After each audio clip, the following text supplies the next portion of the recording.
Welcome to the Prophecy Club. Our topics today are three. First question is Israel, Iran, is there about to be peace? And is that about to bring a Palestinian state? And is that about to bring a new Madrid earthquake? Look, I know. I've been watching for this since, 2002 and 2006. And I'm glad it hasn't happened, and I hope it's not ready to happen. I hope we have many more happy, prosperous days. The thing about being a watchman is when you see the sword come, you're commanded to blow the trumpet. And I know, I feel it too. Sometimes you get tired of blowing the trumpet and nothing happening. But that's our job. We're supposed to blow the trumpet when we see the sword come. It's not our responsibility to see that the sword comes or when it comes or that people listen.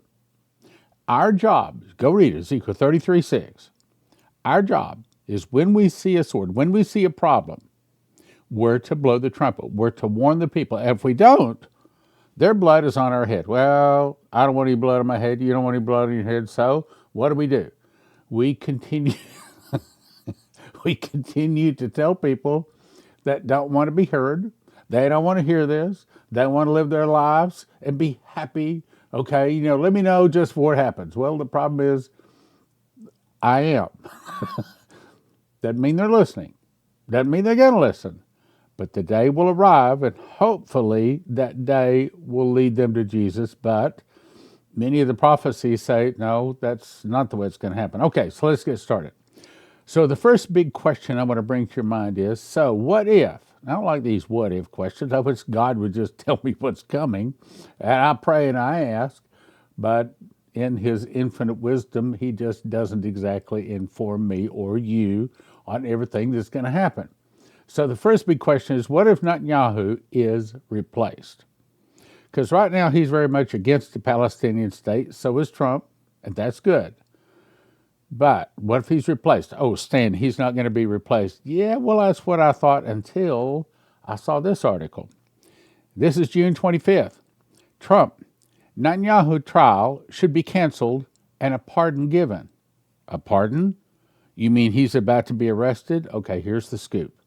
President Donald Trump on Wednesday called for Israel to pardon Prime Minister Benjamin Netanyahu, and a lot of people don't like him. A lot of people just don't like him because he's a Jew, and I like the Jews whether they do it right or wrong, okay? Genesis 12:3, I will bless them that bless you, I'll curse them that curse you, and I'm going to be on the blessing side.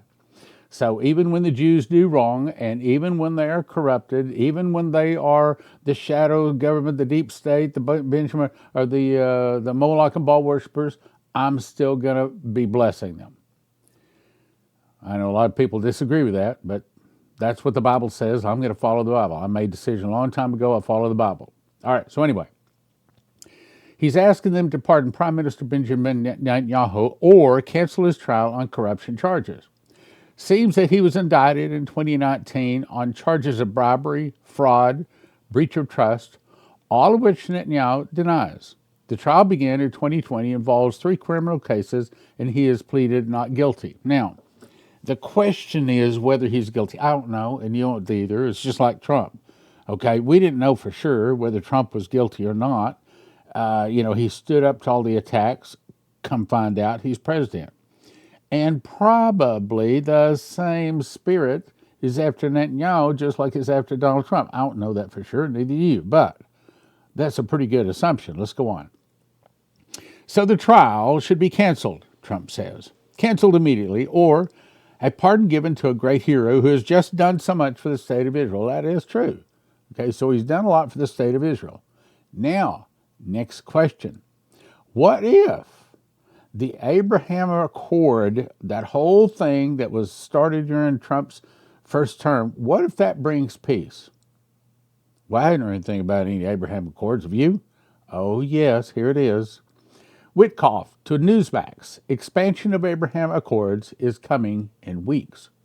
Middle East envoy Steve Witkoff told Newsmax on Wednesday that the U.S. has been talking with other countries about joining the Abraham Accords. Now, remember, this Steve Witkoff, he is some kind of an amazing guy when it comes to getting people to cooperate. And then, of course, with Trump behind him, he pretty much gets what he wants. And he says a significant achievement in President Donald Trump's first term that established diplomatic ties between Israel and several other Arab nations. That's right, it was a big deal.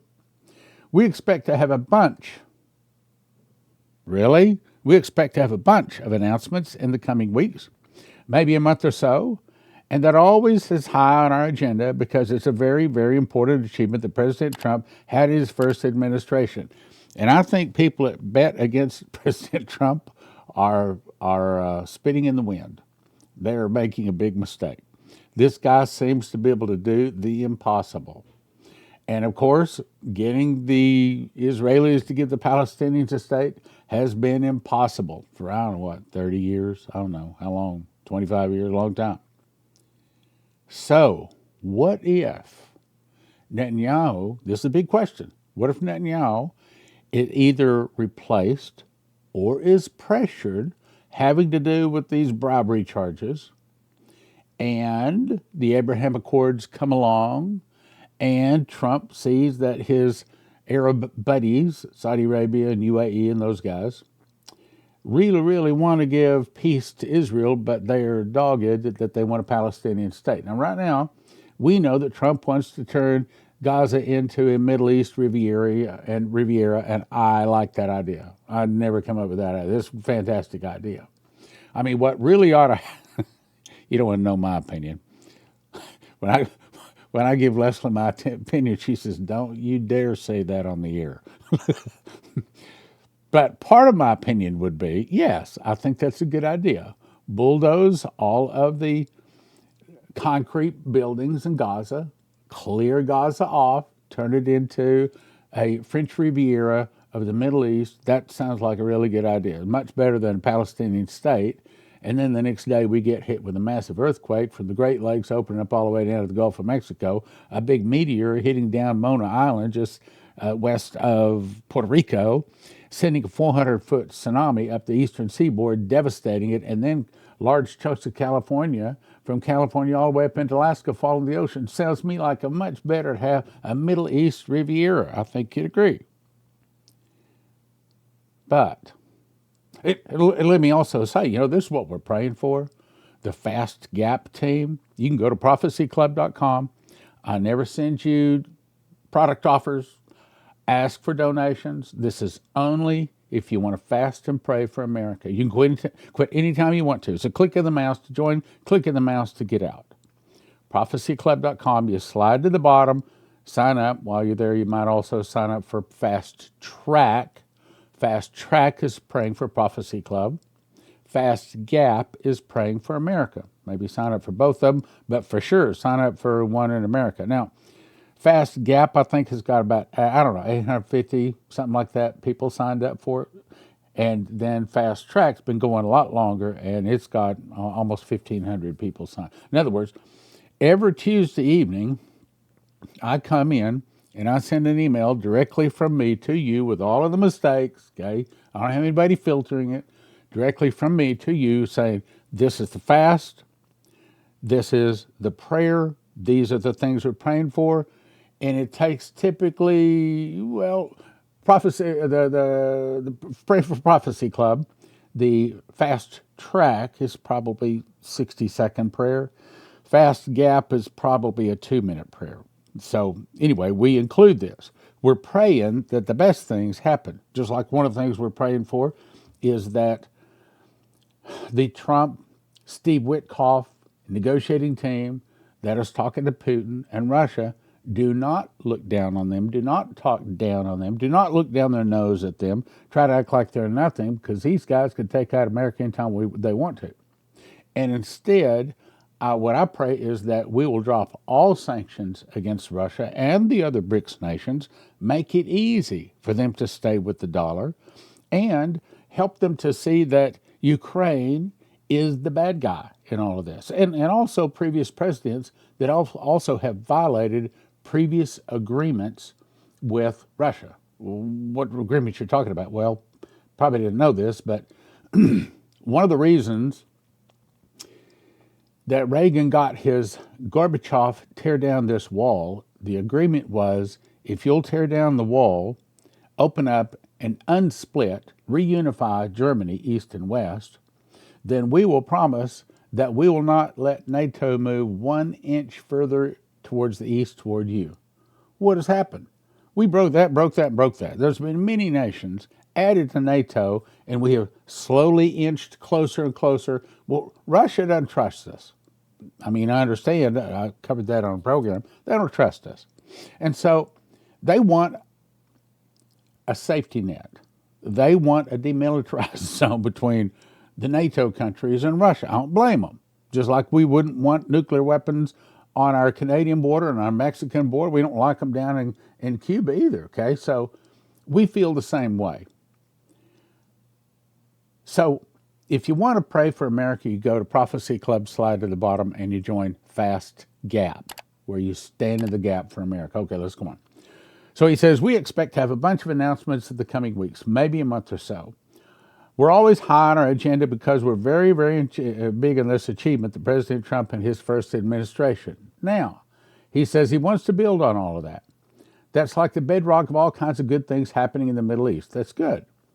And he says these nations have already normalized relations with Israel, such as UAE, Bahrain, Morocco, Sudan, and, I mean, so what happens if Israel is pressured saying we've got all of these companies, or these countries, and then we're going to normalize relations with Israel, but you got to give us a Palestinian state.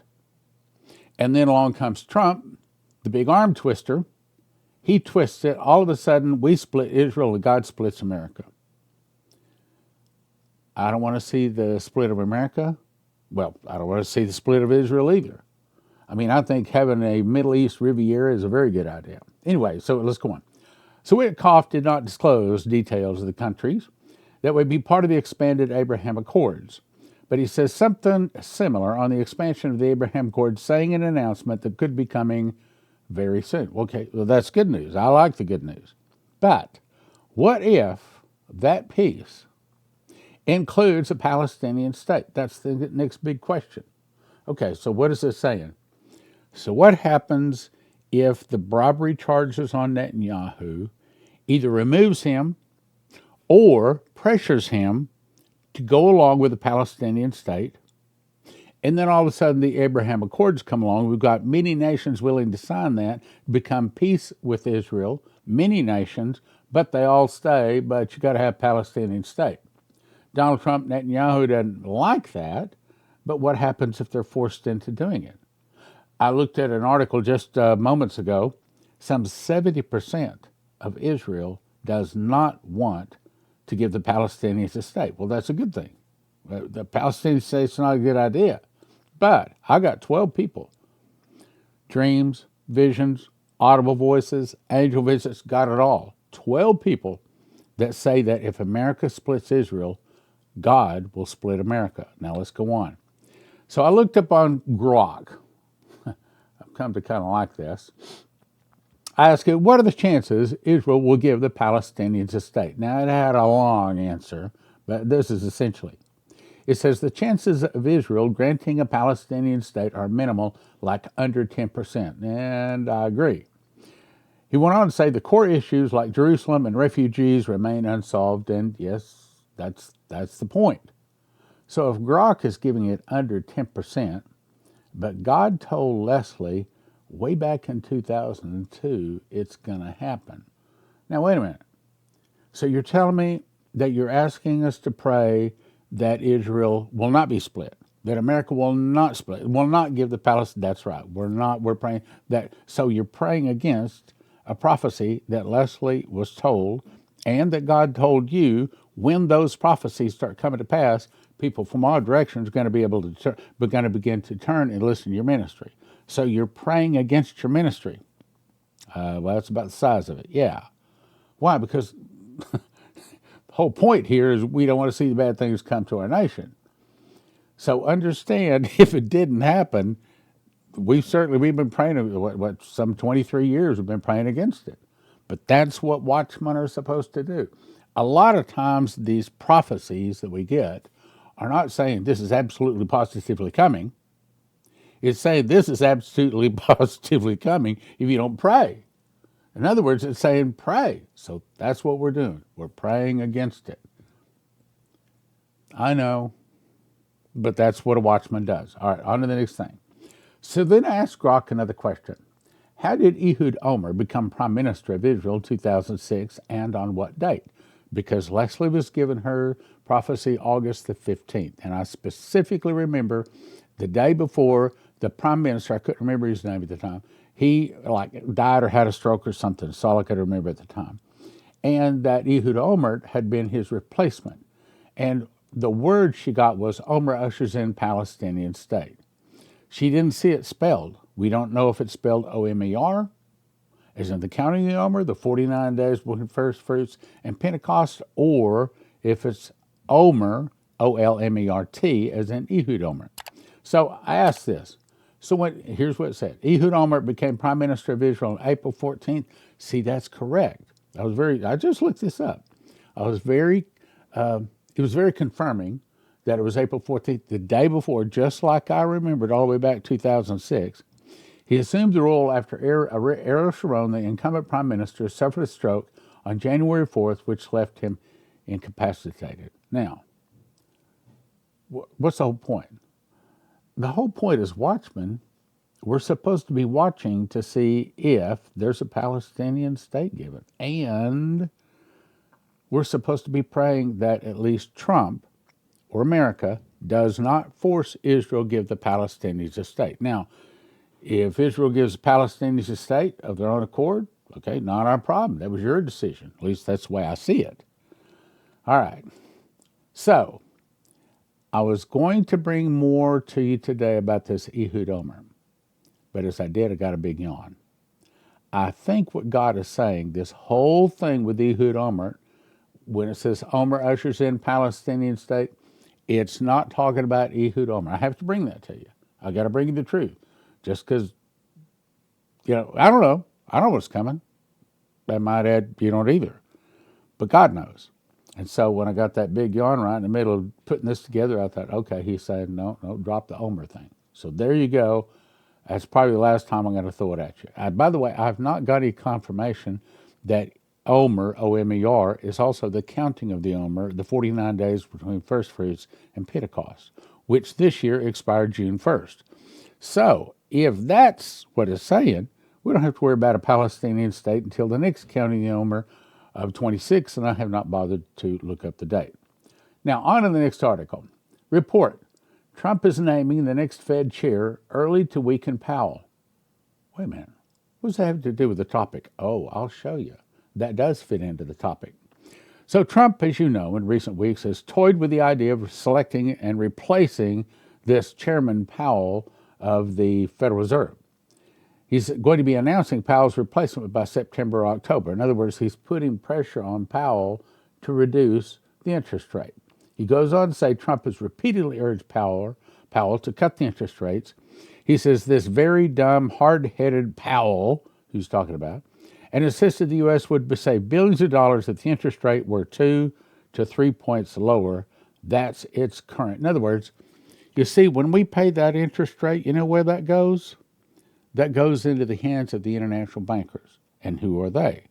Well, that is the Moloch and Baal worshippers. And who are they? Those are the people that worship Satan by name. So what you're saying is the interest rate that America pays goes directly to the devil and his crowd to say, yep, that's exactly it. So I can see, it's really not about keeping inflation down. It's about how much can we rob the people. So I can see, I think they don't call me and ask my opinion. I think they ought to do away with the Federal Reserve. Go back to having our money be gold and silver like the Constitution and like the Bible says it should, and that we are in control of that gold and silver, the printing. Now, let me make my point here. Now, if you look here, it's talking about the interest rate. It's talking about See, Powell is saying, no, the economy is not strong enough to lower it yet. But what he's really saying is, no, the international bankers are too greedy and they don't want to lower it because they're making billions and billions of dollars from the United States by all the money that they have borrowed from us. That's what's really going on. Then, remember this, Shane Warren was told he saw a storm. It was a financial storm covering America. That's the first thing. So does this have to do with a financial storm? Yes, it does. Second thing, he said he saw a New Madrid earthquake. First was a storm, then an earthquake. And he saw the following countries begin selling oil in another currency other than the dollar. That started June 9th of 2024. Now, why it hasn't grown any bigger, I don't know, but I'm glad of that. But that's the devaluing of the dollar. I've got several articles I didn't bring you today. A lot of people are saying the devaluing of the dollar is like we're on the edge of the cliff about to fall over. But then he saw financial riots. Well, right now, over this thing, over the military parade and over ICE, there's a lot of anger in America. It's almost like all the people are looking for what's the next thing going to make us mad. And so a little bit of financial trouble would give them another excuse. Then he saw silver, not gold, begin to drastically increase in value. So silver skyrockets. Then he saw people protesting, give us our entitlements. And of course, the Doge thing has laid off a lot of people. So right now, there's a lot of people in America mad. A lot of them probably voted for Trump, but they're still mad over getting fired. Then the devaluing of the currency, right here, began by buying oil and other currency. Well, the BRICS has a meeting coming up July 6, 7, where they say they're going to introduce their new currency. Now, my point is, could we be very close to this? Okay, so remember the Lord told me, August 8, 2015, excuse me, as the judgment hits, so are my miracles. He also saw miracles returning to the church. Then I had a dream 2 days before Christmas. I was talking to a local pastor, asking him to be a part of a group of churches starting a big meeting in a sports stadium, and I am working on that. So I'm only saying, as a watchman here, this is what I see. I want to believe it's not coming this year, but there's a lot of signs that say it could be. We'll see. Miracle revivals. That's what I want. Then you go to NATO. Okay, so here's another problem.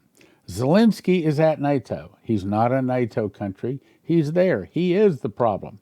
This goes on to say Russia has already warned us that NATO cannot absorb Ukraine. If Ukraine becomes part of NATO, or if there are boots on the ground in Ukraine from NATO, that's going to kick in Article 5, and they are saying, Russia's saying, they will at that point consider NATO an enemy, a combatant, and they will start attacking NATO. So who is it that once again is encroaching over the past of the deals? It's the NATO, it's the Western countries. We are the ones that are breaking our agreements. When the suitcase nukes, I didn't say if, I said when the suitcase nukes go off, if you want your car to start, if you want your computers and your refrigerators and things like that, anything with a computer chip to work, you want to have one of these from EMPShield.com. EMPShield.com. And they have videos up there. It takes about 10 minutes to put on. It's not complicated at all. And if you use the word prophecy, promo code prophecy, you get a $50 discount, and it helps your prophecy club. If you don't want to lose your life's savings, if you have an IRA or a 401k, the thing to do is call 800-200-GOLD. 800-200-GOLD. These folks are Christians, and they specialize in helping people not lose their life savings in the event of a stock market crash and things like that. Look, most of the 401ks, most of the IRAs are in paper, backed by paper, And as Lindsey Williams says, if it's in paper, it's worth the paper it's written on. You can lose it all. 1-800-200-GOLD. 800-200-GOLD. Hey, give them a call. Doesn't hurt. Doesn't cost you anything. See if they can give you some good advice.